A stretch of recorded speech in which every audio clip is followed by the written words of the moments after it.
Hello दोस्तों, कैसे हो आप। दोस्तों आज आपको बताएंगे कि पीएफ का पैसा कैसे निकालें। ठीक है, आप खुद से ही अपना पीएफ का पैसा निकाल सकते हो। यहाँ पर आपको यही प्रोसेस हम बताएंगे इस वीडियो में। तो दोस्तों आपको सबसे पहले तो मैं आपको जो बता रहा हूँ, आपको इम्पोर्टेंट जो चीज़ है, सबसे पहले आपको यूएनए नंबर आपका एक्टिवेट होना चाहिए और आप किसी कंपनी या संस्था में काम करे हुए होने चाहिए जहां से आपका कंट्रीब्यूशन मिलता हो। उसके बाद दोस्तों आपको यूएनए एक पासवर्ड बनाना होता है। एक्टिवेट होते ही वो पासवर्ड बन जाता है। जब आपका पासवर्ड बन जाता है तो उसकी मदद से आप अपना पीएफ का पैसा, एडवांस का, फुल एंड फाइनल का, सभी पैसा आप निकाल पाते हो। कैसे निकाल पाते हो उसका अलग अलग प्रोसेस होता है। तो यहाँ से दोस्तों यही हम आपको जानकारी देंगे कि पीएफ का पैसा कैसे निकालते हैं। ठीक है, तो अगर आप भी अपनी कंपनी में कहीं काम करते हो तो आपका भी पैसा वहाँ कटता है, कंपनी आपका पीएफ वहाँ काटती है। ठीक है, जिसको कंट्रीब्यूशन बोलते हैं। तो उस पैसे को आप कैसे निकाल सकते हो, यही प्रोसेस इस वीडियो में हम बताएंगे। तो दोस्तों आपको कुछ नहीं करना, बस वीडियो के अंत तक आप पूरा बने रहना, वीडियो स्किप मत करना, नहीं तो आपको बिल्कुल समझ में नहीं आएगा। और अगर आप हमारे इस चैनल पर नए हैं तो प्लीज चैनल को सब्सक्राइब जरूर कर लेना, क्योंकि हम पीएफ से संबंधित वीडियो डालते हैं जो आपकी पूरी हेल्प करते हैं। तो चलिए दोस्तों वीडियो में पूरा प्रोसेस बता देते हैं। यहाँ से आपको सबसे पहले ईपीएफओ टाइप कर देना है गूगल पर। ठीक है, गूगल पर मैं करके दिखा रहा हूँ ईपीएफओ। उसके बाद साइट आपके सामने कुछ इस प्रकार से खुल जाती है।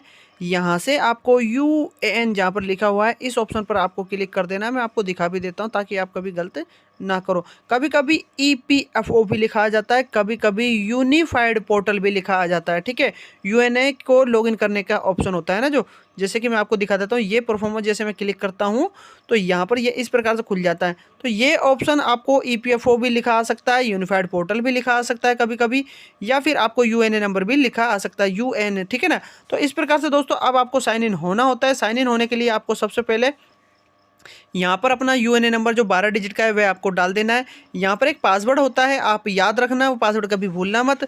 अगर भूल जाते हो तो नीचे की तरफ से आप फॉरगेट पासवर्ड करके नीचे से बना लेना। यहाँ पर लिखा हुआ ना ब्लू कलर में फॉरगेट पासवर्ड, यहाँ से आप बना लेना। ठीक है, अगर बनाना कैसे है, यह मेरा चैनल पर आपको ऑलरेडी वीडियो मिल जाएगा। सानू गोडियाल पर आप जाना, वीडियो देखना। सानू गोडियाल चैनल पर आपको वीडियो मिलेगी कि फॉरगेट पासवर्ड, नया पासवर्ड कैसे बनाए, हम पासवर्ड भूल गए हैं तो। ठीक है, अब दोस्तों मेरे पास सब कुछ है यहाँ से, तो वो सब कुछ डालने का मतलब मेरा ये है। यहाँ पर यूएनए भी डालूंगा, यहाँ से मैं मेरा अपना पासवर्ड डाल दूंगा। ये कैप्चा यहाँ नज़र आ रहा है, इसको मैं यहाँ डाल दूंगा, साइन इन पर क्लिक कर दूंगा। तो चलिए मैं यहाँ से फटाफट साइन इन हो जाता हूँ। दोस्तों यहाँ से एक ओटीपी आपको आएगा आपके मोबाइल नंबर पर। ठीक है, उस ओटीपी को डालना होता है इस जगह पर। मैं पहले बताऊंगा आपको। ये ओटीपी आ चुका है। ठीक है, ये ईपीएफओ द्वारा आया है। और लॉगिन सेकंड फैक्टर ऑथराइजेशन जो यहाँ पर है ना, यहाँ से ऑथेंटिकेशन का जो आपको ओटीपी है वह डालना होता है। नीचे की तरफ मैं स्क्रॉल करके आपको दिखाता हूँ और समझाता हूँ। ठीक है दोस्तों, जो ओटीपी हमें आया है उसको मैं यहाँ पर डाल दूंगा। मैंने आपको दिखा भी चुका हूँ। ये कैप्चा जो आपको यहाँ नजर आ रहा है इसको मैं इस जगह पर डालूंगा और सबमिट पर क्लिक करूंगा। तो चलिए फटाफट मैं सब कुछ करके आपको आगे दिखाता हूँ। दोस्तों यहाँ से आपको पीएफ का जो पैसा निकालना है उसके लिए आपको करना क्या है, यहाँ से सबसे पहले ऑनलाइन सर्विसेज का जो ऑप्शन आपको दिख रहा है इस पर क्लिक कर देना। तो चलिए फटाफट इस पर मैं क्लिक कर देता हूँ। क्लिक करते के साथ ही दोस्तों आपको यहाँ पर claim form 311910C and 10D का ऑप्शन दिखेगा। इस ऑप्शन पर दोस्तों आपको क्लिक कर देना है। तो चलिए फटाफट मैं इस पर क्लिक कर देता हूँ। दोस्तों यहाँ से जो इम्पोर्टेंट बात है मैं आपको बता देता हूँ। यह ऑप्शन जो आपके सामने ये खुला है ना, ये आपके सामने तभी खुलेगा जब आपकी केवाईसी बैंक की अप्रूव्ड होती है। ठीक है, तो अगर आपकी बैंक की केवाईसी अप्रूव्ड नहीं होगी तो यहाँ पर आपको एक एरर नजर आ जाएगा कि आप अपने बैंक अकाउंट को अपने पीएफ या यूएन अकाउंट के साथ जोड़े या अपडेट करें। ठीक है, तो यहाँ से दोस्तों जो मैं आपको बता रहा हूँ आपको ध्यान देना है, ये ऑप्शन तभी आपके सामने खुलेगा। तो चलिए हमारा केवाईसी ऑलरेडी अप्रूव्ड है बैंक का, जिसके अंदर हमारा पैसा आएगा। तो चलिए दोस्तों मैं यहाँ से अपना बैंक अकाउंट नंबर डाल देता हूँ। यहाँ पर आपको बैंक अकाउंट नंबर डाल देना है, कितना भी डिजिट हो। कहने का तात्पर्य मेरा ये है, 12 है तो 12, 13 है तो 13, 14 है तो 14, जितना भी डिजिट है तो वो आपको पूरा का पूरा यहाँ डाल देना है। ठीक है, आपको कम नहीं करना है किसी प्रकार से। ठीक है, यहाँ से आपको वेरीफाइड का एक ऑप्शन दिखेगा, इस पर आपको क्लिक कर देना है। उसके बाद दोस्तों आपको यहाँ पर ऑप्शन नजर आता है यस और नो का। तो आपको दोस्तों क्लेम करना है तो यस ऑप्शन पर क्लिक जरूर करना होगा। तो चलिए मैं फटाफट यस ऑप्शन पर यहाँ क्लिक कर देता हूँ। फिर दोस्तों आगे आपको यहाँ पर ग्रीन कलर का एक लोगो नजर आ जाएगा। लास्ट की तरफ आप देखोगे तो आपको प्रोसेस्ड फॉर ऑनलाइन क्लेम का ऑप्शन यहाँ से खुल जाता है। मतलब कि यहाँ पर जैसे ही आप क्लिक करोगे तो आपका फॉर्म यहाँ से ओपन होगा पीएफ विड्रॉल करने का। ठीक है, अब वह कोई सा भी हो सकता है, 19 नंबर 10C नंबर का, या फिर आपका एडवांस का जो आप पीएफ निकालते हो वह भी हो सकता है। ठीक है, तो चलिए हम यहाँ से क्लिक करके देखते हैं हमारा फॉर्म जो हमको पैसा निकालना है। तो यहाँ पर मैं क्लिक कर देता हूँ। दोस्तों आप यहाँ देख सकते हो, सबसे पहले आपको जो क्लेम का ऑप्शन है यहाँ से आपको 3 फॉर्म नजर आते हैं। पीएफ विड्रॉल, पीएफ एडवांस और यहाँ से पेंशन विड्रॉल। ठीक है, तो दोस्तों हमारा जो भी ऑप्शन खुलेगा वह हमारा कहाँ से खुलेगा, मैं आपको यहाँ से दिखा देता हूँ। क्लिक करूँगा तभी आपको समझ में आएगा। इस जगह से खुलेगा, यहाँ पर लिखा हुआ है ना, I want to apply for. ठीक है, तो यहाँ से हम अप्लाई करेंगे हमारा फॉर्म को। तो सेलेक्ट क्लेम ऑप्शन पर यहाँ मैं क्लिक कर देता हूँ। यहाँ से दोस्तों आपका जो फॉर्म है कुछ इस प्रकार से खुलता है। तो यहाँ पर हमारा एडवांस का ही खुला है, पीएफ एडवांस फॉर्म 31। तो दोस्तों मैं आपको पहले समझा देता हूँ।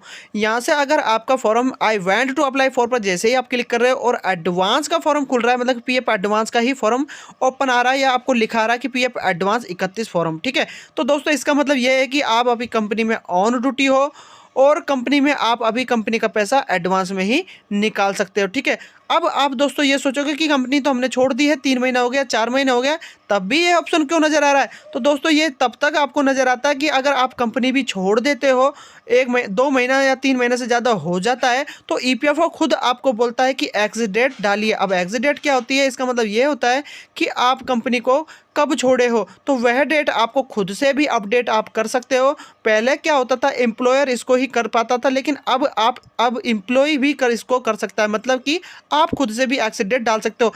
जब आप अपनी एग्जिट डेट डाल दोगे तो उसके बाद आपका फॉर्म क्या है, आपका 19 फॉर्म और 10C फॉर्म यह आपको नज़र आने लग जाएंगे। और दोस्तों मैं आपको समझा चुका हूं और आपको बता भी चुका हूं कि एडवांस का फॉर्म खुला है क्योंकि ऑन ड्यूटी अभी आप हो। ठीक है, 19 फॉर्म 31 नंबर 19 फॉर्म और आपका जो 10C होता है, अगर आप एक्सीडेंट डालते हो तभी जाके वह खुलता है। तो हमारा यहाँ से ऑन ड्यूटी है, जब भी आप ऑन ड्यूटी होगे तो आपका एडवांस का फॉर्म यहाँ पर 31 ही खुलेगा। ठीक है, क्लियर हो गया होगा ये क्वेश्चन। यहाँ पर बहुत कंफ्यूज होते हो आप।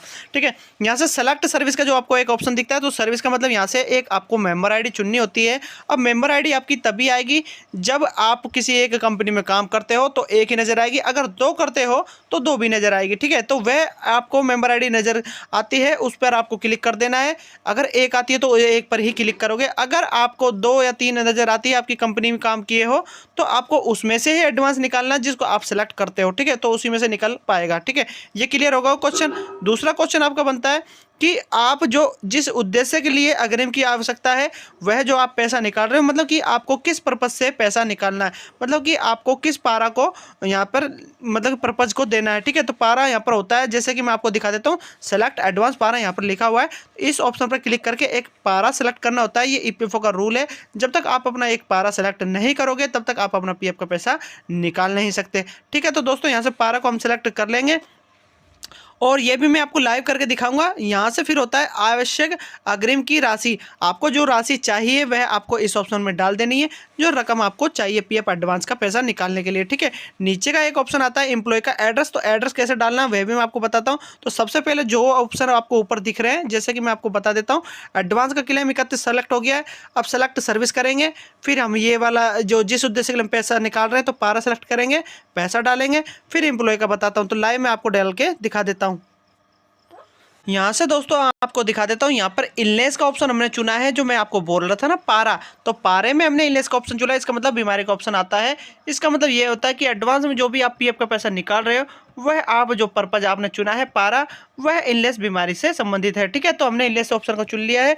यहाँ से कि एडवांस की रकम हमने डाल दी है, जो आपको यहाँ से दिखाती है। जो अमाउंट कोई मायने नहीं रखता है, लेकिन हमने एक अमाउंट दर्शा दिया है। ठीक है, तो इनकम जो अमाउंट है हमने डाल दिया है। अब एम्प्लॉय का जो एड्रेस है प्रॉपर कैसे डालते हैं इन ऑप्शनों में, वह भी मैं आपको समझा देता हूँ। नीचे का जो फॉर्म है पूरा प्रोसेस भर के दिखा देता हूँ एकदम लाइव।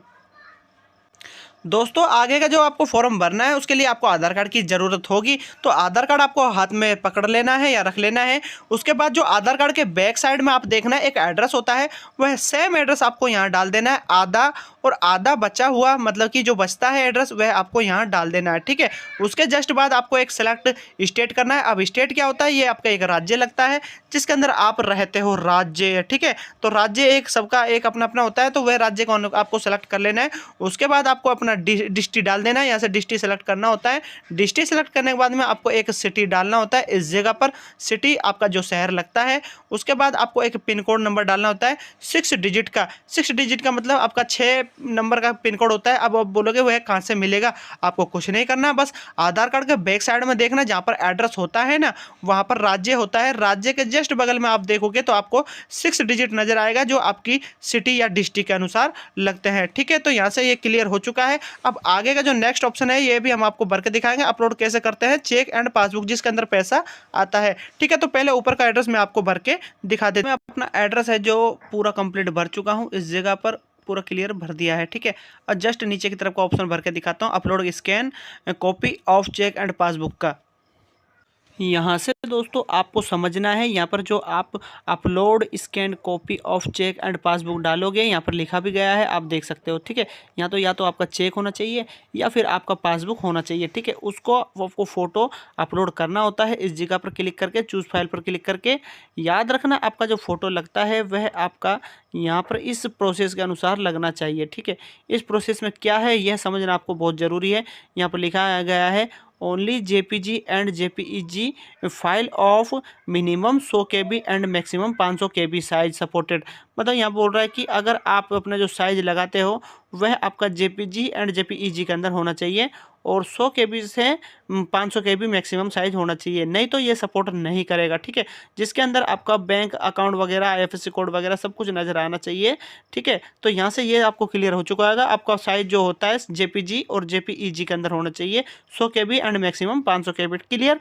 ठीक है, अगर आप अलग लगाते हो तो आपका सेट नहीं होगा और आपको यहाँ पर एक एरर देखने को मिलेगा, इस जगह पर रेड कलर का मैसेज आ जाएगा। ठीक है, इसका मतलब यह है कि आपका पासबुक सेलेक्ट नहीं हुआ है और जब सेलेक्ट होता है तो यहाँ पर JPG या JPEG लिखा आ जाता है। ठीक है, तो चलिए मैं फटाफट यहाँ से स्कैन कर लेता हूँ कॉपी अपना।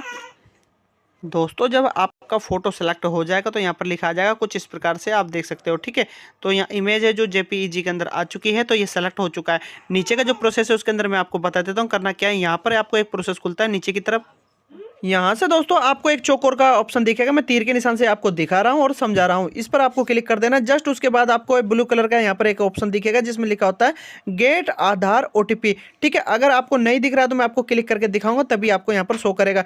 गेट आधार OTP का जो आपको थोड़ा धुंधला दिख सकता है इसके लिए, और यहाँ से आपको इस ऑप्शन पर जैसे ही आप क्लिक करते हो तो क्लिक करने के बाद में आपको यहाँ पर ऑप्शन नज़र आता है जो आपका नेक्स्ट ऑप्शन खुलता है। मतलब कि जैसे आप इस पर क्लिक करोगे ना तो इसके बाद नेक्स्ट ऑप्शन जो आपका खुलेगा वह आधार OTP डालने का ऑप्शन आता है। तो यहाँ से आप देख सकते हो दोस्तों आपको सक्सेसफुली OTP जा चुका है इस मोबाइल नंबर जो यहाँ पर मोबाइल आपको शो कर रहा है।